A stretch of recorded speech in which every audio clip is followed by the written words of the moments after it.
أعوذ بالله من الشيطان الرجيم. بسم الله الرحمن الرحيم. الحمد لله رب العالمين والصلاة والسلام على سيد الخلق محمد وآله الطيبين الطاهرين.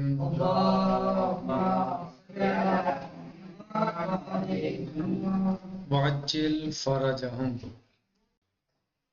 ہمارا درس اور گفتگو نبوت کی بحث میں 7ویں درس میں چل رہا ہے، جس کا عنوان تھا کائنات کے بارے میں قرآن مجید کا نظریہ، یعنی قرآن مجید کائنات کے بارے میں کیا نظریہ رکھتا ہے۔ صحیح، یہ سب بتایا تھا کل کہ یہ مورخین اس بات کا اعتراف کرتے ہیں کہ سرزمین حجاز جو تھی وہ ایک پسماندہ ترین خطہ تصور کیا جاتا تھا، اور عصر جاہلیت کے لوگوں کو نیم وحشی یا وحشی اقوام کے لقب سے یاد کیا جاتا تھا۔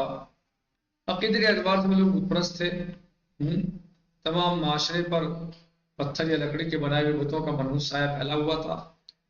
حضور کے بت بناتے قید سالم انہیں ہی کھا جاتے تھے۔ یہ سب جو ہے لڑکیوں سے بے حد نفرت کرتے تھے، کسی کے یہاں لڑکی پیدا ہو جاتی تھی تو اس کو زندہ ہی درگور کر دیا کرتے تھے۔ فرشتوں کو اللہ کی بیٹیاں تصور کرتے تھے، اور اللہ عز و جل کا کوئی احترام نہیں بلکہ ایک عام انسان کے طریقے سے اس کو جو ہے وہ سمجھتے تھے، اسی کے رتبے پر اسے لے آتے تھے۔ اگر کوئی ان کے سامنے توحید کی بات کرتا تھا تو ان کو عجیب لگتی تھی بات۔ اگر کوئی کہتا تھا کہ اللہ ایک ہے تو ان کو یہ بات سمجھ میں نہیں آتی تھی، اور وہ اس پر تعجب کرتے تھے۔ صحیح، اور وہ عجیب سمجھتے تھے۔ جیسے قرآن مجید نے سورہ مبارکہ صاد کی آیت نمبر 5 میں اس کو بیان کیا ہے۔ بسم اللہ الرحمن الرحیم، اجعل الآلہۃ الہا واحدا ان ھذا لشیء عجاب۔ کیا اس نے بہت سے معبودوں کی جگہ صرف ایک معبود بنا لیا؟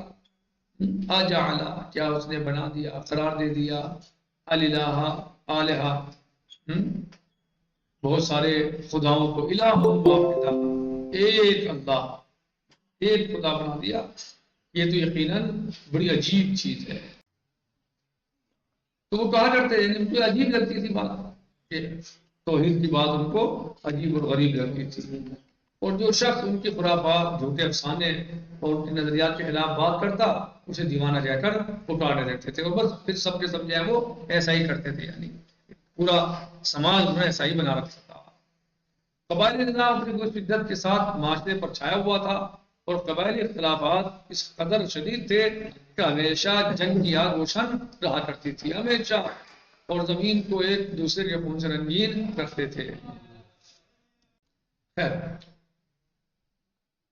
قتل و غارت گری ان کا معمول تھا روزانہ، بلکہ اس پر فخر کیا کرتے تھے، اور حتیٰ عالم یہ تھا علم اور دانش کا اور شعور کا کہ مکے جیسے اس وقت کے بڑے شہر میں، جو اس وقت یعنی بڑا شہر مانا کرتا تھا، جہاں باقاعدہ کہا جائے کہ منڈی تھی، عالمی منڈی کہا جائے، یعنی پورے اطراف کے لوگ وہاں پر جو ہے وہ آتے تھے، اپنا سامان بیچ کر جاتے تھے، اور وہاں سے نیا سامان لے کر جاتے تھے، یعنی کوئی سامان لے کے آ رہا ہے، کوئی سامان لے کے جا رہا ہے، کوئی سامان لے کے بھی آ رہا ہے، دوسری جگہوں سے لے کے بھی جا رہا ہے، ٹھیک ہے؟ تو یہ سب یعنی وہاں پورے علاقے کے لوگ جمع ہوتے تھے۔ اس شہر میں بھی پڑھے لکھوں کی تعداد انگلیوں پر گننے کے برابر تھی، یعنی انگلیوں پر گنی جا سکتی تھی، بہت کم لوگ تھے۔ اب ایسے سماج اور ماحول میں جہاں جو ہے وہ اس طرح کا ماحول ہو، وہاں پر ایک ایسا انسان، ایک ایسا شخص کہ جو نہ کبھی اسکول گیا ہو، نہ اس نے کبھی کسی کے سامنے دارالعلوم ادب طے کیا ہو، وہ اگر ایسے سماج اور معاشرے سے اٹھتا ہے اور ایسی کتاب لے کر آتا ہے کہ جس کے جواب کے لیے وہ بار بار مطالبہ کر رہا ہے کہ تمہیں اگر اس میں شک ہے تو تم اس کا جواب لے آؤ، پوری کا نہیں 10 سوروں کا جواب لے آؤ، 10 کا نہیں 1 سورت کا جواب لیا، اور پھر چیلنج کیا کہ اصلاً لن تفعلوا، لم تفعلوا ولن تفعلوا، سورہ مبارکہ بقرہ کی آیت نمبر 24 میں، کہ تم ہرگز ایسا نہیں کر سکتے، تمہارے بس کی بات نہیں ہے کہ تم قرآن عظیم کا جواب لے آؤ۔ یہ تمہارے بس کی بات نہیں ہے. اللہ عز و جل کی کتاب میں باقاعدہ چیلنج کیا کہ تم نہیں لا سکتے. ٹھیک ہے. اور 1400 سال ہو گئے، اس وقت ہی نہیں، 1400 سال گزر گئے، آج تک بالکل قرآن کریم کا جواب نہیں لا سکا. اور یہ چیلنج اس کا تا قیامت باقی رہے گا. اور نئے نئے طریقے سے علماء اور مفسرین اس کی تفسیر کرتے ہیں، کیونکہ قرآن کریم کا کمال یہ ہے کہ وہ ہر زمانے میں اس زمانے کے اعتبار سے بات کرتا ہے. اس میں تازگی رہتی ہے، پرانا پن نہیں آتا اس میں، وہ پرانا نہیں ہوتا اس کا بیان، بلکہ تازگی رہتی ہے. جیسا دور ہوتا ہے، زمانہ ہوتا ہے، یہ بھی موجودہ ہے، وہ اسی اعتبار سے اس کی بات کرتا ہے. جتنی بار انسان قرآن کریم کو پڑھے گا وہ اتنی زیادہ اس سے استفادہ کرے گا. جتنی بار اس کو سمجھنے کی کوشش کرے گا اتنی ہی زیادہ چیزیں اس کی سمجھ میں آتی چلی جائیں گی. کیونکہ قرآن کریم کے اندر مطالب جو ہیں وہ بحرے یعنی ٹھاٹے مارتا ہوا سمندر کے مثل ہیں. صحیح کہ اس کے مطالب کوئی کم نہیں ہے بلکہ بہت زیادہ مطالب ہیں. جس اعتبار سے آپ اس کو پڑھو گے اسی اعتبار سے آپ کو ہدایت کرے گا وہ، اور آپ کی رہنمائی کرے گا. اور قرآن کریم تو جتنی بار آپ پڑھیں گے ہر بار نئے مطالب آپ کے سامنے آتے رہیں گے. یہی وجہ ہے کہ 1400 سال ہو گئے مفسرین اپنی اپنی تفسیریں کر رہے ہیں، مگر آج تک بھی کوئی یہ نہیں کہہ سکتا کہ قرآن کریم میں مطالب ختم ہو گئے، بس ہم نے سب اس کے مطالب کو بیان کر دیا اور یہ آخری اور نچوڑ ہے، باقی اس کے علاوہ کوئی مطلب قرآن میں نہیں ہے. ایسا کسی نے کہا آج تک؟ کسی نے نہیں کہا. کیوں؟ کیونکہ سب جانتے ہیں کہ قرآن کریم کے اندر جو مطالب ہیں، جو مفاہیم ہیں، جو وہ یعنی غیر متناہی، ختم ہونے والے نہیں ہیں، بہت زیادہ. کیونکہ یہ کتاب لامحدود ذات کی طرف سے، یہ کسی عام انسان کی کتاب نہیں ہے، لامحدود ذات کی طرف سے. تو ظاہر ہے جب لامحدود ذات کی طرف سے ہے، جو قادر مطلق ہے، مختار کل ہے، جو یعنی علیم ہے، قدیر ہے، عالم ہے، تو اس کی یہ کتاب ہے. اور اس کے نہ علم کی کوئی حد ہے، نہ اس کے کتاب کی کوئی علم کی کوئی حد ہے، نہ کتاب کی گہرائی کی کوئی حد ہے. جتنا اس میں آپ گزرتے داخل ہوتے چلے جاؤ گے اتنے نتائج آپ کے سامنے زیادہ گہرے آتے چلے جائیں گے. تو اس قرآن کریم نے اس قرآن مجید نے جو ہمارے نبی حضرت محمد مصطفیٰ صلی اللہ علیہ وسلم کا معجزہ خالدہ ہے،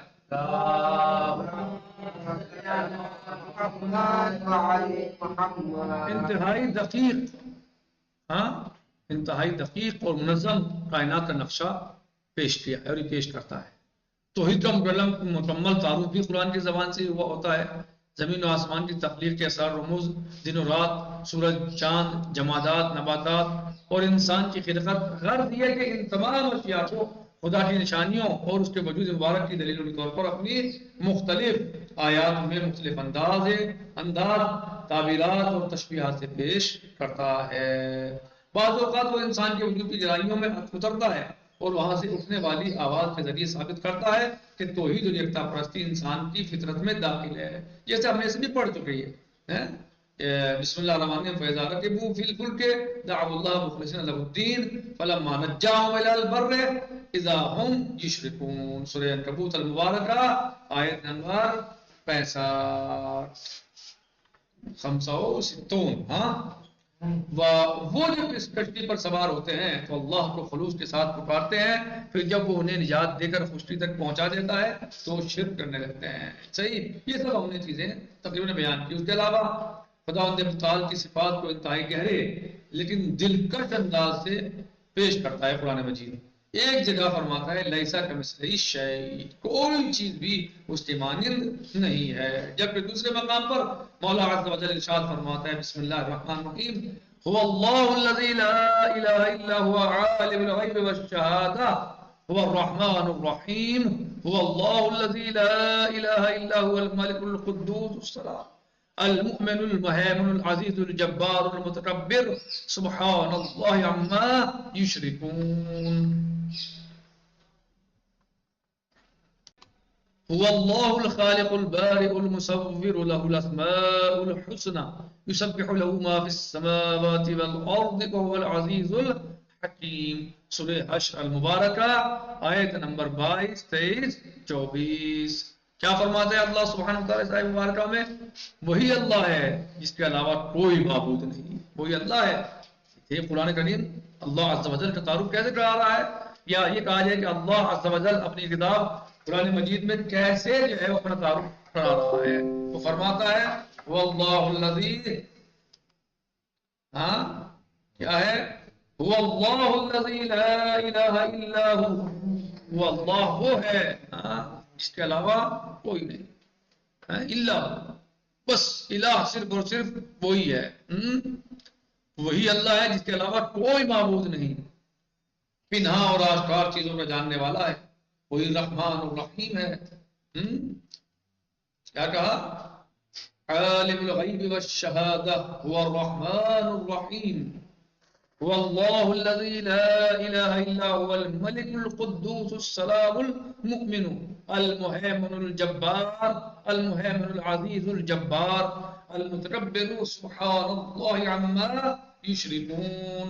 بھلے پناہ اور آشکار چیزوں کا جاننے والا ہے، وہی رحمان الرحیم ہے، وہی اللہ ہے جس کے علاوہ کوئی معبود نہیں، وہی بادشاہ ہے نہایت پاکیزہ، سلامتی دینے والا، امان دینے والا، سلطنت قائم رکھنے والا، بڑا غالب آنے والا، بڑی طاقت والا، کبریائی کا مالک ہے، پاک ہے اللہ اس شرک سے یہ لوگ کرتے ہیں۔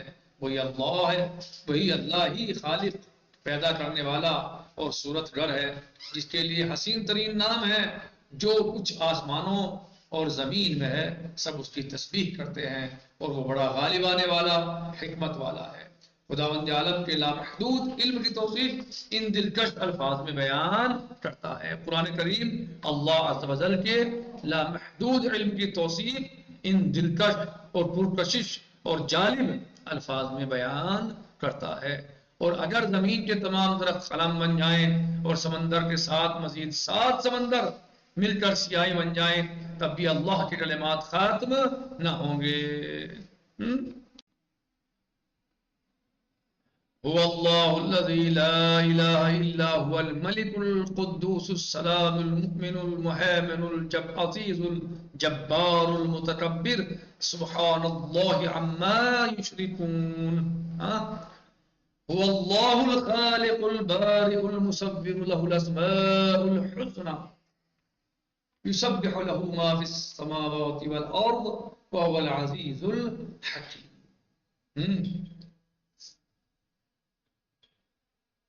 بلے خداوند عالم کے ہر جگہ حاضر و ناظر ہونے کو ایسی اعلیٰ ترین تعبیرات سے پیش کرتا ہے کہ تعبیرات صرف قرآن کا ہی خاصہ ہو سکتی ہیں۔ بسم اللہ الرحمن الرحیم وللہ المشرق والمغرب فأینما تولوا فتم وجہ اللہ۔ فرماتے ہیں مولا عز و جل سورہ بقرہ المبارکہ میں بسم اللہ الرحمن الرحیم وَلِلَّهِ الْمَشْرِقُ وَالْمَغْرِبُ فَأَيْنَمَا تُوَلُّوا فَثَمَّ وَجْهُ اللَّهِ فَثَمَّ وَجْهُ اللَّهِ إِنَّ اللَّهَ وَاسِعٌ عَلِيمٌ۔ اور مشرق ہو یا مغرب دونوں اللہ کے لیے ہیں، بس تم جدھر بھی رخ کرو ادھر اللہ کے ساتھ ہے، ادھر اللہ کے ساتھ، تم جہاں بھی ہو وہ تمہارے ساتھ ہوتا ہے، اور جو کچھ کرتے ہو اللہ اس پر خوب نگاہ رکھنے والا ہے۔ یعنی سورہ مبارکہ حدید میں اللہ سبحانہ وتعالیٰ کیا فرماتا ہے؟ وَهُوَ مَعَكُمْ وَهُوَ مَعَكُمْ أَيْنَمَا كُنْتُمْ، وہ تمہارے ساتھ ہے تم جہاں بھی ہو وہ تمہارے ساتھ ہے۔ وَاللَّهُ بِمَا تَعْمَلُونَ بَصِيرٌ، اور اللہ ہر اس چیز کو جانتا ہے جو تم انجام دیتے ہو۔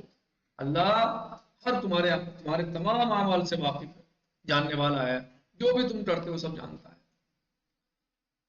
قیامت اور یوم حشر کی بات ہو تو قیامت کا انکار اور تعجب کرنے والے مشرکین کے بارے میں کہتا ہے انسان اپنی خلقت کو بھول کر کہنے لگتا ہے ان ہڈیوں کو خاک ہونے کے بعد کون زندہ کرے گا؟ کہہ دیجئے انہیں وہی زندہ کرے گا جس نے انہیں پہلی بار پیدا کیا تھا، اور وہ ہر قسم کی تخلیق کو خوب جانتا ہے۔ وہ پہلی بار خلق کر سکتا ہے، جب کچھ نہ تھا تو اب تو اس نے کم از کم ہڈیاں جو ہے وہ ریزے ذرات کچھ تو موجود ہے، تو اس کے لیے کوئی چیز مشکل نہیں ہے۔ وہی خدا جس نے تمہارے لیے سبز درخت سے آگ پیدا کی، سبز درخت سے آگ پیدا کی، پھر تم کو اس سے آگ لگاتے ہو، پھر تم اس سے آگ لگاتے ہو۔ وہی خدا کہ جس نے پانی کے ہمراہ آگ کے شعلے کو وجود بخشا ہے اس بات پر بھی قادر ہے کہ موت کے بعد دوبارہ زندگی عطا کرے۔ تو جیسا تعارف قرآن کریم اللہ عز و جل کا کرواتا ہے اور اس نے کروایا ہے، ایسا تعارف قرآن کریم یعنی ایسا تعارف اللہ عز و جل کا کوئی نہیں کرا سکتا، کیونکہ قرآن کریم اللہ عز و جل کی کتاب ہے۔ اللہ عز و جل نے اس کو نازل فرمایا ہے اور اللہ عز و جل نے اس کو اپنے آخری نبی اور سب سے افضل و اعلیٰ نبی جو سید المرسلین خاتم النبیین الملقب بطہ و یاسین حضرت محمد مصطفیٰ صلی اللہ علیہ وسلم کی ذات گرامی قدر ہے۔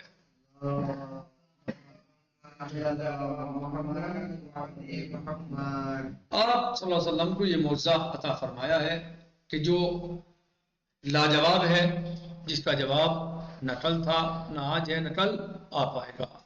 اس کتاب میں اللہ عز و جل اپنا تعارف اس انداز میں کراتا ہے کہ جس انداز کو کائنات کی کوئی بھی کتاب پیش کر ہی نہیں سکتی۔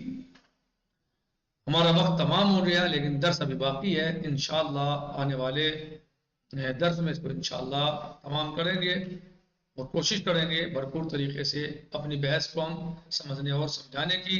ہم اسی پر اکتفا کرتے ہیں، باقی انشاءاللہ کل۔ والحمدللہ رب العالمین وصلی اللہ علی سیدنا و نبینا محمد وآلہ الطیبین الطاہرین۔